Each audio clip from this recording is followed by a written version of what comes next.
नमस्कार साथियों। इस वीडियो के माध्यम से आप जी श्री जगन्नाथपुरी लिंगराज मंदिर भुवनेश्वर तथा मां तारा तारणी शक्तिपीठ ब्रह्मपुर दर्शन यात्रा की संपूर्ण जानकारी को आसानी से प्राप्त कर सकते हैं।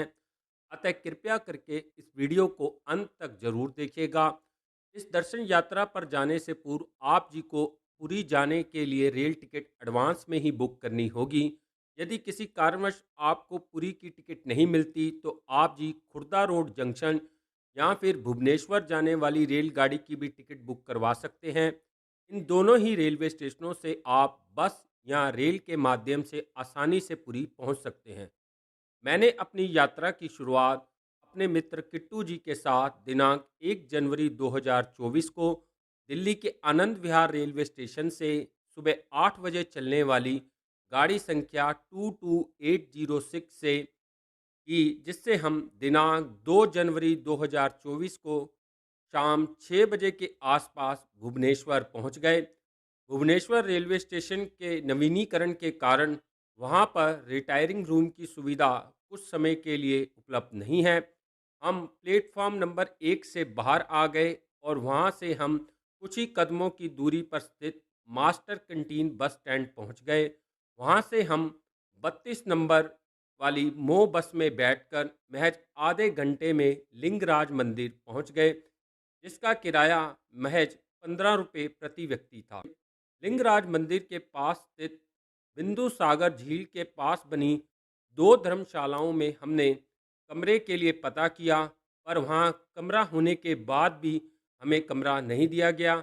मजबूरन हम लिंगराज मंदिर से वापस भुवनेश्वर रेलवे स्टेशन पहुंच गए और वहां से तकरीबन रात को 9 बजे चलने वाली ट्रेन की मदद से हम तकरीबन 11 बजे के आसपास पुरी रेलवे स्टेशन पहुंच गए। सुबह 5 बजे के आसपास हम चक्र तीर्थ पर बने रामाकृष्णा मठ पहुंच गए।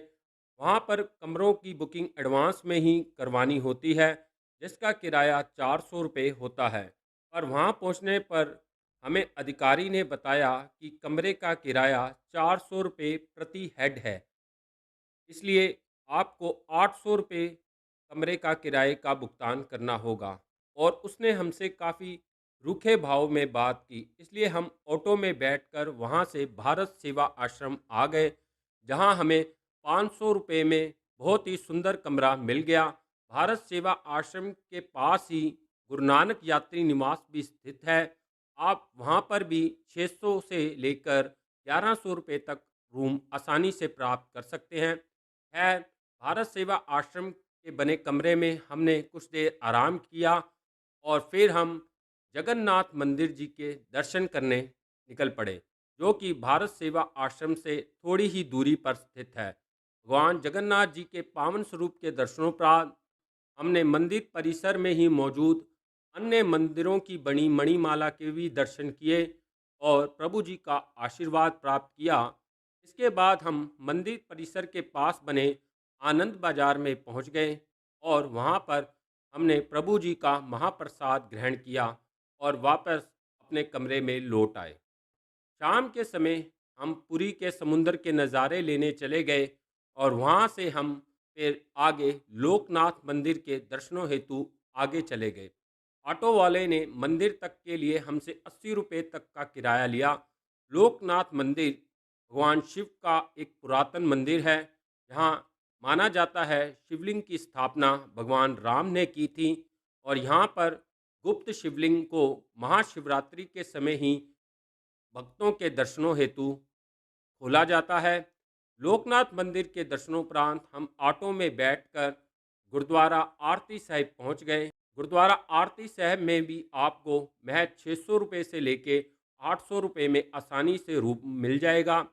इसके अलावा यहाँ पर यात्रियों के रुकने हेतु एक हॉल भी मौजूद है, जिसमें आपको 200 रुपये से लेके 300 रुपये में प्रति व्यक्ति के हिसाब से एक बेड मिल जाएगा और आप वहाँ पर भी आसानी से स्टे कर सकते हैं। और अगले दिन हम दिनांक 4 जनवरी 2024 को पूरी भुवनेश्वर दर्शन यात्रा के लिए बस के माध्यम से घूमने चले गए, जिसका किराया 250 जमा 175 रुपये लगा।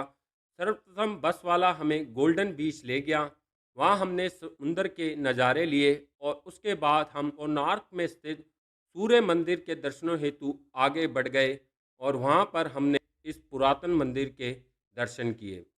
इस मंदिर के दर्शनोपरांत हम भुवनेश्वर में स्थित लिंगराज मंदिर पहुंच गए, जहां हमने भगवान शिव के पुरातन स्वरूप के दर्शन किए और उनसे आशीर्वाद प्राप्त किया। इसके बाद हम उदयगिरी और खंडगिरी के पुरातन गुफाओं के दर्शन करने आगे चले गए। इन गुफाओं के दर्शन के बाद बस वाला हमें भुवनेश्वर के चिड़ियाघर की तरफ ले गया, जहां हमने कुछ समय बिताया और वहां के चिड़ियाघर में मौजूद जानवरों तथा पशु पक्षियों के दर्शन किए। इसके बाद हम वहां से तकरीबन 4:30 बजे के आसपास वापस पुरी के लिए रवाना हो गए और तकरीबन रात 8 बजे के आसपास हम पुरी पहुंच गए। अगले दिन दिनांक 5 जनवरी 2024 को सुबह 5 बजे हम माँ तारा तारनी शक्तिपीठ जाने हेतु तैयार हो गए और पुरी रेलवे स्टेशन पहुंच गए। वहां से सुबह 6:15 पर चलने वाली गाड़ी संख्या 18414 में बैठकर हम खुर्दा रोड जंक्शन पहुंच गए। वहां से हमें ब्रह्मपुर जाने वाली ट्रेन आसानी से मिल गई। ब्रह्मपुर रेलवे स्टेशन पहुंचकर हम वहां से शेयरिंग ऑटो में बैठकर नए बस स्टैंड पहुंच गए। नए बस स्टैंड से हमें तारा तारनी जी के शक्तिपीठ जाने हेतु बस आसानी से मिल गई। बस वाले ने हमें माँ तारा तारनी स्क्वेयर के पास उतार दिया। वहाँ से हम शेयरिंग ऑटो में बैठकर तारा तारनी मंदिर परिसर के पास पहुँच गए। वहाँ से माता तारा तारनी जी के मंदिर के लिए जाने हेतु 3 मार्ग हैं। आप सीढ़ियों, बस या फिर रोपवे के माध्यम से आसानी से पहाड़ी पर बने पुरातन शक्तिपीठ के दर्शनों हेतु जा सकते हैं। हमने रोपवे से जाने का निर्णय लिया, जिसका किराया आने जाने का 65 रुपये प्रति व्यक्ति था। माता तारा तारनी जी के पावन स्वरूप के दर्शनोपरांत हम मंदिर परिसर में ही थोड़ी देर रुके और वहाँ से माता जी का आशीर्वाद प्राप्त कर हम ब्रह्मपुर रेलवे स्टेशन वापस आ गए। ब्रह्मपुर रेलवे स्टेशन से हम ओखापुरी एक्सप्रेस के माध्यम से खुर्दा रोड रेलवे स्टेशन पहुंच गए और वहां से हम पैसेंजर ट्रेन में बैठकर साक्षी गोपाल मंदिर के दर्शनों हेतु आगे चले गए। साक्षी गोपाल रेलवे स्टेशन से साक्षी गोपाल मंदिर की दूरी महज 1 किलोमीटर है। वहाँ हमें दो नवयुवक मिले, जिन्होंने हमें इस पुरातन मंदिर के दर्शन कराने में काफ़ी मदद की। भगवान उनका भला करें। इस पुरातन भव्य मंदिर के दर्शनोपरांत हम तकरीबन रात 10 बजे के आसपास वापस पुरी पहुंच गए और अगले दिन हम दिनांक 6 जनवरी 2024 को पुरी से सुबह 6:15 पर चलने वाली पारादीप एक्सप्रेस में बैठकर दोबारा भुवनेश्वर पहुंच गए। भुवनेश्वर में स्थित अन्य पुरातन मंदिरों के हमने वहां पर दर्शन किए, जिन्हें आप इस समय अपनी स्क्रीन पर देख रहे हैं।